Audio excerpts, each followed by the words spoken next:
Hello,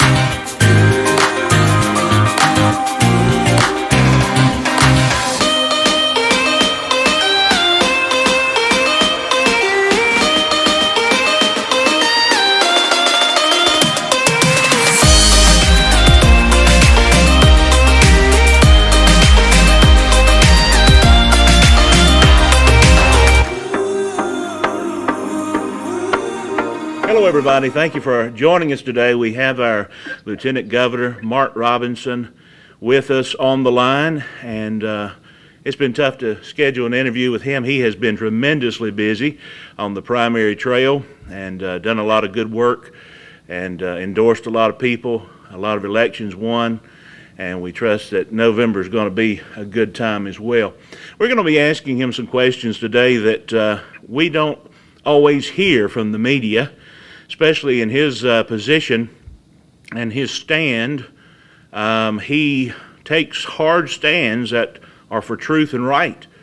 And we don't always hear the backstory of how he came to stand so firmly. So today I want to ask him some questions about his Christian testimony and how he became a believer. And in fact, that's the first question. So, Lieutenant Governor, thank you for joining us. Thank you for taking the time. And just how did you become a believer in Christ? Well, thank you for having me here today, Alan. We certainly appreciate it, and hello to all the listeners out there. It's kind of strange thing. What happened? I grew up going to church. My earliest recollections of leaving my house to go anywhere else were going to church, and a lot of my early role models were at church. The first men that I looked up to and wanted to emulate. People who know my story know that my father had a myriad of problems, and the first men that I really looked up to were in the church. And but the funny thing is, when I was going to church, and I was baptized in that church as a child, but I never really understood the what being saved meant. I never understood it, and it wasn't until I became a young man that a friend of mine called me one night and asked, he actually called me that morning and wanted me to go to church with him at a college at a student union and hear this pastor. And I did not want to go, but I did end up relenting. I went, and that was the night that I got saved and understood what it meant to be saved. I tell everybody, I got saved at that church that night, but that was simply the beginning of my spiritual journey, which is something that Christians don't often talk about. A lot of us like to talk about this miraculous transformation where we got saved and we never did anything wrong again. That was certainly not my walk. I was tugging against the direction God wanted me to go to, and there were times I was very disobedient and did things he certainly was disappointed in me. But I've been on a spiritual journey ever since then of discovery and growth, and the more I live on this earth, the stronger I get in my faith. What's your favorite verse, your life verse, so to speak? I don't know if I could really boil it down to one. Of course, John 3:16. It's probably got to be, to me, the most powerful verse in the Bible. But, it's tough to boil it down to one because life is a journey. And as you go through the journey, there's different seasons in your life. So there's always going to be, it's going to reapply. It's going to be different for every season you face. So, I really couldn't boil it down to one. But, of course, John 3:16 is going to be right up there at the top. All right. Well, everyone knows that verse, obviously, and it applies to all of us, no matter where we are. That's right. What makes you stand so bold in your faith? And anyone that knows you, I've been with you in multiple meetings now. I have seen you firsthand, not just on television, but I have seen you, and you take a bold stand, many times more bold than many pastors. What makes you do that? Well, I think that if you proclaim to be a Christian and you don't have the faith to stand boldly before men, you're not much of a Christian, really. I think it's just my opinion. Christianity comes down to faith. Whether or not you believe that God is sovereign over your life and he holds your life in your hand, and whether or not he will protect you and provide for you, and that whether or not you succeed on this earth, if you are succeeding for him, that you have succeeded indeed. And that's the reason why I have no qualms about standing up for my faith, and I'm not going to back down on that issue. Because, the things of the world are, everything on this earth is going to fall at some point. Everything on this earth is going to be no more. But your soul is eternal, and it's going to spend spend all that eternity in one or two places. And so when it comes time to stand up for the faith that we believe in, and stand up for the God who is the author of our faith, there's no question we're going to stand firmly with him at all times. And I think, sadly, that's what's lacking within our faith right now. People who are willing to stand up at every juncture and not be afraid. Which brings me into my segues into the next question here. If you were speaking to 1,000 young people, just give me a couple items that you might tell them to do right, even if they lost their head like John the Baptist. And I believe John the Baptist is probably one of your favorite characters. Am I correct? Yes. So what would you tell them to give them some reasons to stand up for truth, stand up for what's right, stand up against this delusional thinking? Just the reason that I just said, because what we speak of when we're talking about our faith is eternal. Right. I was thinking about this earlier today. Love is eternal. The love that I have for my wife, the love that I've had for my children, the love that I have for my friends, it's eternal, because when you have true love for somebody, excuse me, when you have true love for someone, it transfers from your outer being to your inner being, which is your soul, and your soul lasts forever. So these things are eternal. And when we're talking about standing up for eternal principles and standing up for the beliefs that determine the direction of our eternal souls, we have to take those things serious. And again, that's why we should not be afraid to stand up for what's right. And when it comes to young people, a lot of people tell me, "Oh, you're very courageous because I'm a so-called black conservative.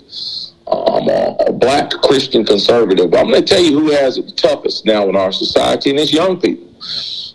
Everybody tells young people who they need to be: the school teacher, the mass media, the people on MTV, the people in the commercials. They're all telling young people who they need to be. And when they're not being who they need to be, they're roundly dismissed and derided and picked on and bullied. And it's very tough to stand up for your principles when you're a young person. But that's one of the reasons why we need to encourage the youth in this country to stand up firmly for what they believe in, and encourage Christian youth to stand up for what they believe in, because their rights have been given to them by their Creator, and their rights are affirmed to them by the Constitution. And so we need to always remind them to stand strong, because the principles that we stand strong on are principles of the eternal, not just the earthly. Right. Speaking of taking a stand, you've come out very strongly, and rightly so, as we all do, on our side of the fence, if you will, of conservative people, abortion. And there's deep speculation that Roe versus Wade is going to be reversed or overturned by the United States Supreme Court. And we've got to make the distinction here that, based upon that leaked opinion, it does state that it should be overturned, but that doesn't mean that it's going to be outlawed in the country. What that means is it's going to be kicked back to the states to make that decision. What advice, and by constitution of this state, you are the president of the North Carolina Senate, what advice would you give to the House and Senate of the General Assembly right now, in May 24th, 2022? Well, I think everybody knows it is my desire to see that North Carolina has a system that does not allow birth control as a method of of birth control, which is what we're really fighting against. Everybody likes to talk about rape and incest. That's a very small percentage of those procedures. What we have set up now because of Roe v. Wade is a system where abortion is used as birth control. And I think that North Carolina needs to set its sights on being a state where the whole country, the entire nation, the entire world knows that North Carolina is fighting for life. That we stand up firmly for life. Now, what would our position look like when it comes to that? I do not know. That conversation is going to have to take place, and as you know, there's a myriad of opinions on that. But from my position, and for what I believe, I'm going to do everything that I can to stand up for life and protect life as much as legally and humanly possible in this state. Again, the issue is one that touches religion, it touches the law, it touches the legislature. So the conversation around it is going to be a long, contentious one. In that contentious fight is going to be the voice for the unborn to stand up to make sure that every North Carolinian has the right to be born safely in this state. Would you support I guess what's called a trigger bill, just to go ahead and have something in place, such as I've recently done interviews with several people in Texas concerning the Texas heartbeat law, and many people are calling for that law to be mirrored across the United States because it is very detailed, and it would serve as a trigger bill. I guess I'm asking you, without putting words in your mouth, would you support our legislature right now working on this being preemptive? I think the conversation needs to start right now. I definitely think the conversation needs to start right now. What the conversation looks like, I wouldn't be willing to say at this time. Yeah. If we had a Governor Robinson in the governor's mansion right now, and I know you have to be careful, but I'm very respectful of you. How would you react if this was all of a sudden kicked back to North Carolina for a decision? I cannot say, Alan, and I would not say it this time. It's like that old question. If you had $1 million cash right now, what would you do with it? What would you do with it? You could sit here in the chair and say, well, I would buy this, or I would buy that, or I would do this. But until you actually have that in front of you, you don't know. And again, there are 10.5 million people in this state. And as a representative of those 10.5 million people, you have to take into consideration the voices who don't agree with you. And you have to listen to those people. Whether you're ever going to agree with them or not, you have to listen to them. Anything other than that would not be fair. So to make a rash decision based on my own opinion, on one's own opinion, would not be wise. I cannot say exactly what it would look like, but I can tell you this: I would fight to ensure that North Carolina is a pro-life state. We know that. We believe that. Didn't mean to act like a CNN reporter and try to back into No, sir. No, sir. I appreciate the question. I certainly appreciate the question. We certainly know how you feel and how you have come to that because of your faith and because of the Bible. We believe the Bible is the Word of God. And so absolutely, there are citizens in this state that don't. So that's right. Their voice has to be heard. But, at the end of the day, we appreciate what you have stood on. Absolutely. To my last segment, as far as North Carolina Public Schools, our budget is 52%, I think the last time I looked at it as a state, and that heads toward education. I've done plenty of interviews and of board candidates, and we've seen those candidates win, and they've attributed it to some of our interviews, and we're thankful for that. But North Carolina Public Schools, if it was a business, I would shut it down, and that's just me speaking. It's just not working as is with all the pornography and everything, and you and I have talked about that. We know your stand. You certainly came out and highlighted this by virtue of your office almost immediately after you were inaugurated, and you pointed these things out, that what was actually in the libraries of our students and they had access to. Many people did not know until you actually brought it out and published your facts report. So you've made your message known about those inappropriate materials. Having said all that, what's your advice to parents? How can they make a difference in this? My advice to parents is to get involved with your children's education, because your children's education will determine largely how much success they have in life. We have an absolute duty as parents to know where we're sending our children to school, who their teachers are, what they're learning, and to respond to that. I think one of the greatest wake-up calls we're seeing in this country right now is parents getting involved with school boards. The school boards should not be a closed entity that an almighty government institution decide how your children are educated. It should be the school board should be representatives of the parents, and it seems that that's the exact opposite is happening. And let me say this also. I've said this 100 times. You know, we talk about our founding documents of life, liberty, and the pursuit of happiness. I believe that the only way to pursue happiness is through, or the beginning of the pursuit of happiness is through a quality education of some sort. And that's why it is so important for us to get back to what works in education.